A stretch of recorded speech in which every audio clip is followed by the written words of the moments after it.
Hey gang, welcome back. Derek Toshner here with kettlebellsfromhome.com and TNT Fitness results.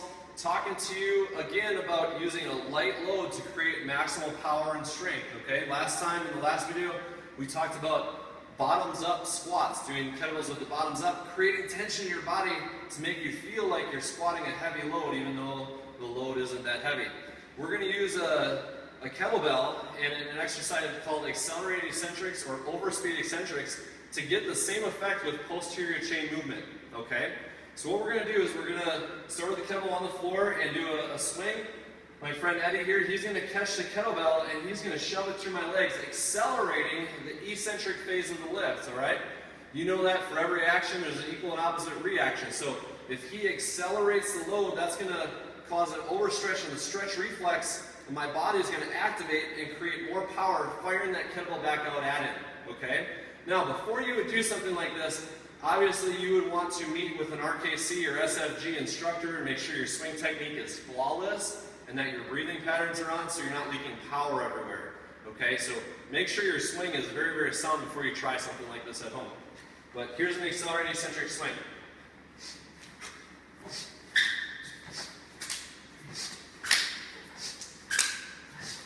Good. All right. Now, again, accelerating the eccentric load. Now, how does that help you? Well, if you read my article on how to train for the Tactical Strength Challenge, we actually don't deadlift a lot here at TNT, but our deadlifts are fantastic because of this exercise right here.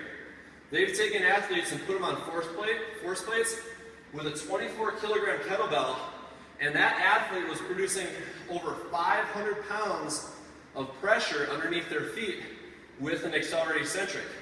So if you're going down into your hinge pattern, right, in the swing, and you're creating 500 pounds of pressure, boom, coming up with a 24-kilogram kettlebell, that's probably a lot safer than saying, well, hey, there's 500 pounds, why don't you deadlift it over and over? I'm an elite deadlifter, and even if you told me, if I came into a workout and said, hey, Derek, there's 500 pounds, I want you to deadlift that repetitively, or do an accelerated eccentric swing, I'm going to pick an accelerated eccentric swing because I'm less likely to hurt myself with a 53-pound weight than 500 pounds, okay? Now, some of you out there might not have a partner, like I had the advantage of having Eddie here. So, how do you do an accelerated eccentric swing by yourself? Grab a band. We recommend Dave Schmidt's The Band Man, resistancebandtraining.com. You take this band, put it around the handle, and shove it through the hole here.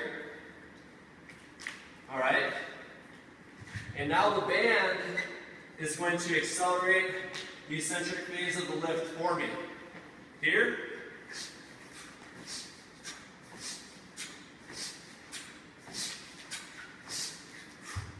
and you can tell there's a lot of whip on that, right? Accelerating the eccentric phase of the lift, making you stronger, making you powerful with a light weight. Hope that helps. Until next time, Derek with TNT and kettlebellsfromhome.com.